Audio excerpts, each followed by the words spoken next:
As we're getting close to wrapping up 2019, I'm starting to get a lot of comments, a lot of questions on the channel from viewers like yourself about how do you save on taxes before the end of the year? What moves can you make right now so you can minimize your tax liability as much as possible come next year when you're filing your 2019 tax return? That's what we're gonna talk about today. How's it going, internet? So good to see all of you. My name is Mike the CPA. On this channel, we teach videos around finances, investing, taxes, and more. Thank you so much for being here. I really appreciate it. So let's just talk about some of the things you can do to start saving on taxes. One of the first things I recommend to anybody, regardless of where you're at, is when you want to save on taxes, the first thing you need to determine is where are you right now, tax-wise. To help you determine that is I have a video. It's a wage projection worksheet I've created that you can download for free, and I'll link the video below in the comment section. Check it out. It's gonna walk you through how you can forecast your wages before the end of the year, because most people are employees and that's the bulk of their income. And even business owners often pay themselves a wage. So the first thing to do is figure out where you stand. Where's your wages gonna end up for you and your wife if you're married? Where's your taxable business income going to end up before the end of the year, your investments, and so on and so forth. Step number 2 is really consider doing tax planning with a professional. Now, I don't think a lot of people need tax planning. It's only if you have a business and a lot of other income sources coming in that get a little hairy, gets a little complicated. At that point, I would start to recommend you do tax planning, or if you typically owe a lot of money when you go to file your tax return. That might be another reason you consider tax planning. A lot of the best tax saving things you can do, guys, is the simplest things. So one, I talk a lot about Roth IRAs on this channel. If you're under the age of 50, you can put up to $6,000 per year in these retirement accounts. If you're over the age of 50, you can put up to $7,000 per year in these accounts. They're great. Now, it's not gonna save you, now Roth IRA is not gonna save you taxes right now, but it will save you taxes in the future when you go to take out that money once you're ready to retire.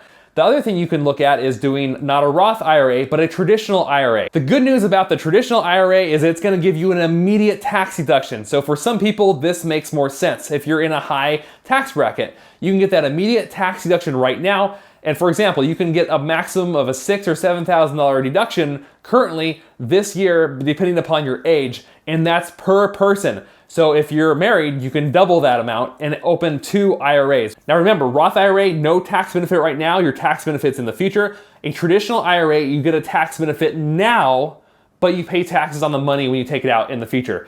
The next thing you can do, one of the easiest things you can do, is contribute more to your 401k.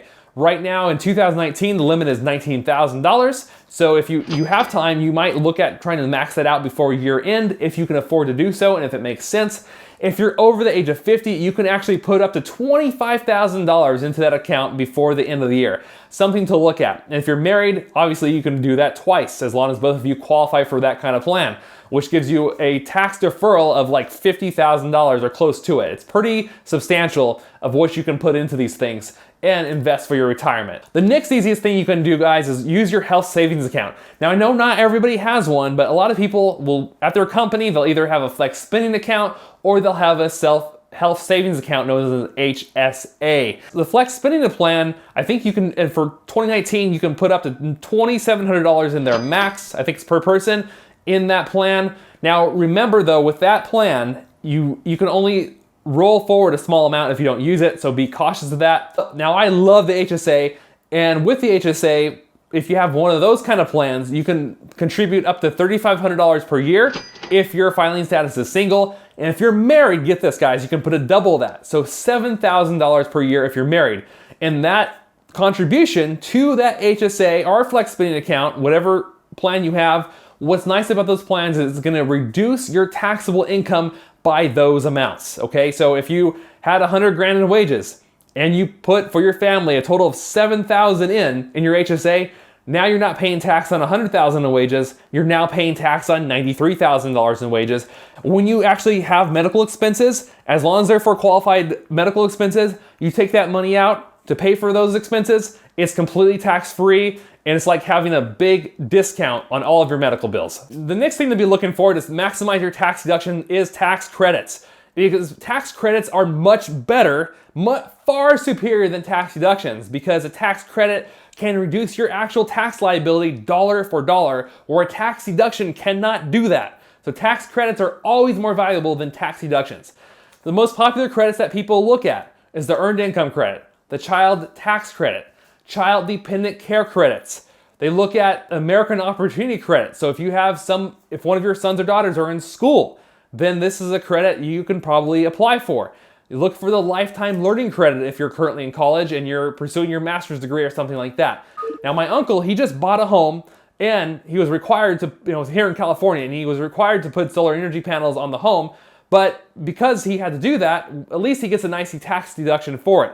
So the cost of the solar energy panels, he gets a 30% deduction off the total cost. So for example, if the solar energy credits, or if the solar energy panels cost $30,000, he's pretty much gonna get a $10,000 tax credit from that. So look for credits, there's a lot of them out there, and keep in mind which ones apply to you and how you can maximize them for tax efficiency. As you guys know, I make a lot of videos around investments on this channel. And so I have also created some videos, it's kind of an overlap of this, but on how to save taxes on stocks. But if you're looking to save taxes on your investments, one way to do that is tax loss harvesting.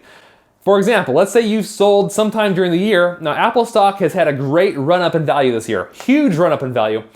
If you sell Apple stock and you know you have a $10,000 capital gain on Apple, but you also know in your brokerage account you have some other duds that you've lost money on, whether it's General Electric, whether it's PG&E, that you're looking to sell. Let's say you have a $5,000 loss on PG&E stock.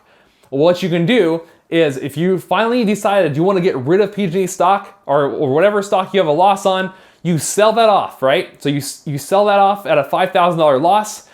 That $5,000 loss can offset your $10,000 gain on Apple. So your $10,000 gain gets reduced down to only $5,000 now. And so you only pay capital gains taxes now on $5,000 in that example. Now, if you don't have any capital gains and you still want to deduct losses from your investments, remember for capital gain purposes, you can only deduct a maximum of $3,000 in losses. Let me say that again. You can only deduct $3,000 in losses maximum against your other forms of income like wages and whatever. Anything in excess of that is going to carry forward into future years. Keep that in mind. The next thing you can do to minimize your taxes with your investments is think of your retirement accounts. If you have traditional IRAs, and many of you do, many of them come from people who have rolled over their 401k from their employer into a traditional IRA. Once you start to take that money out, that's when you're gonna start to get taxed.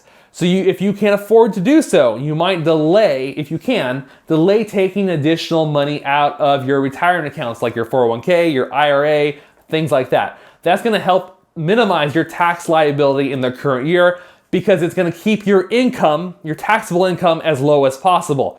So it's just spreading out your income over time. That's usually gonna give you a better tax result based on what you can afford. All right, the next area of tax deductions, and this is the biggest one probably of them all, is if you own a business. That's why I've been encouraging people for the last couple of years now to start a business. All the tax laws are available to you same as the rich, but you have to have a business in order to take advantage of them because that's what the government rewards. The government rewards people who invest and build businesses, and then especially businesses who employ people. They like to keep people working because that's gonna generate more tax revenue for them and stimulate the economy. That's why.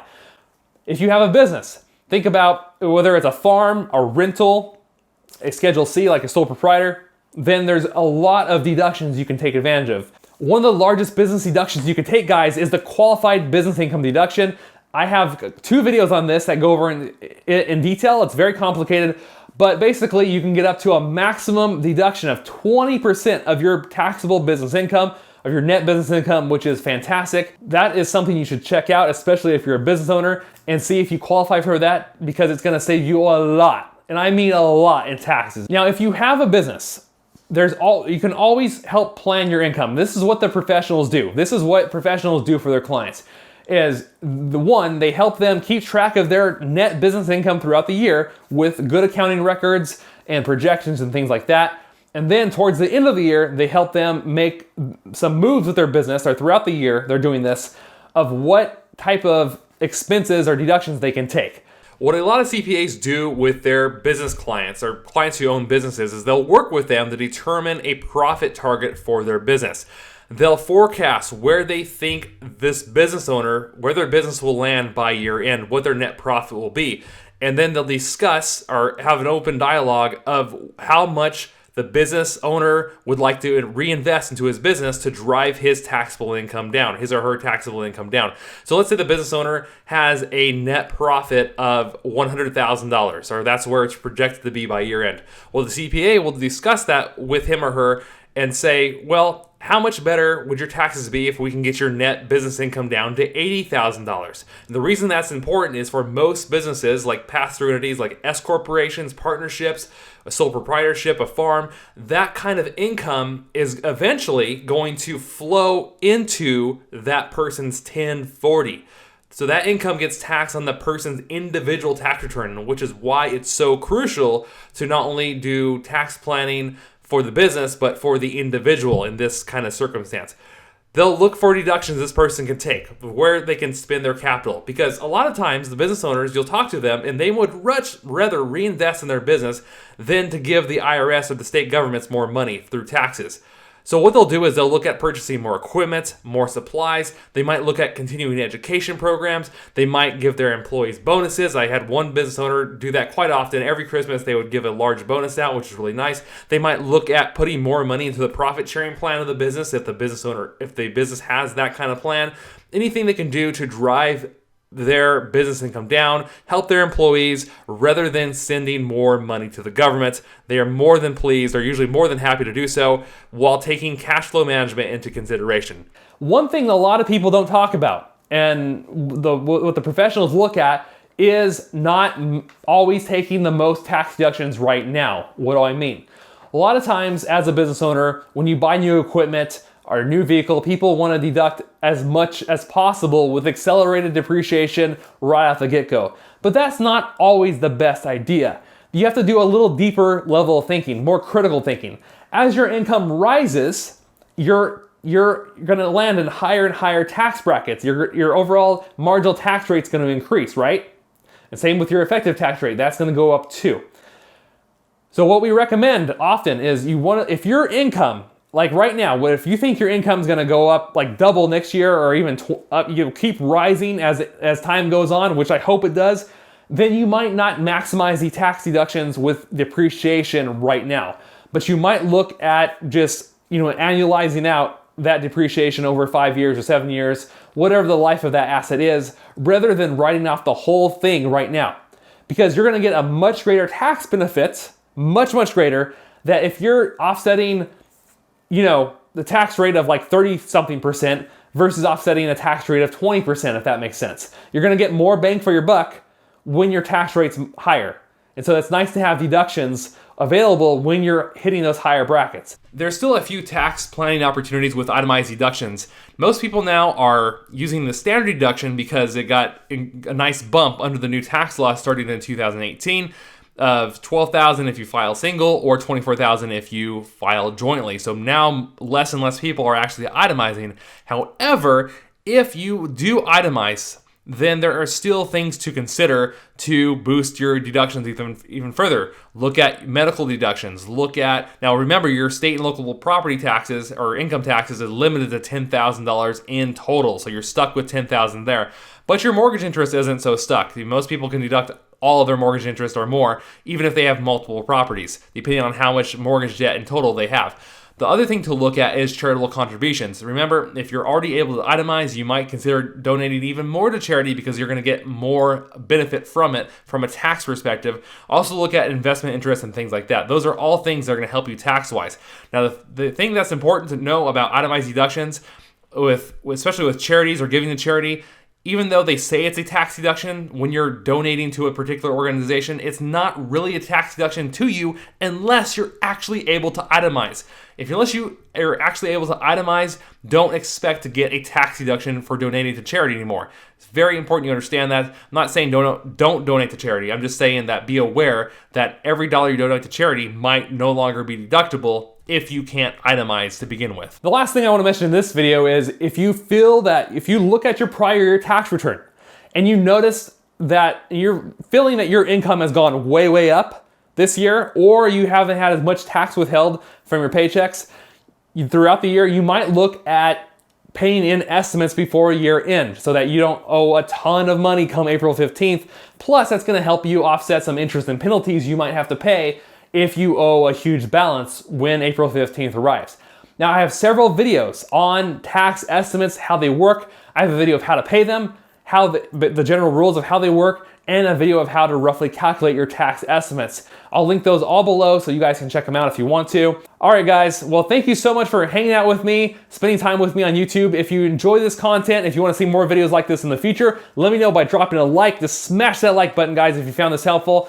Share this information with a friend, especially somebody who's thinking about tax planning or who you feel this information would help. Also, if you're brand new to the channel, welcome to Money and Life TV. On this channel, our goal and mission is to help you become fiscally fit as we make videos around finances, investing, taxes, and more on a regular basis. Usually make videos once per week. You can subscribe to our channel for free. Just hit that red subscribe button down below. You're gonna see that little bell notification icon. If you guys hit that little bell, it's gonna notify you every time I release new content on the channel, which is about once per week. I hope you guys got a lot out of this video. I'll see you in the comment section below. Let me know what you're doing to save on taxes or how you go about minimizing your taxes as much as possible. I will see you guys in the comments. Have a great week, everybody. Live life uncaged, and I'll see you soon.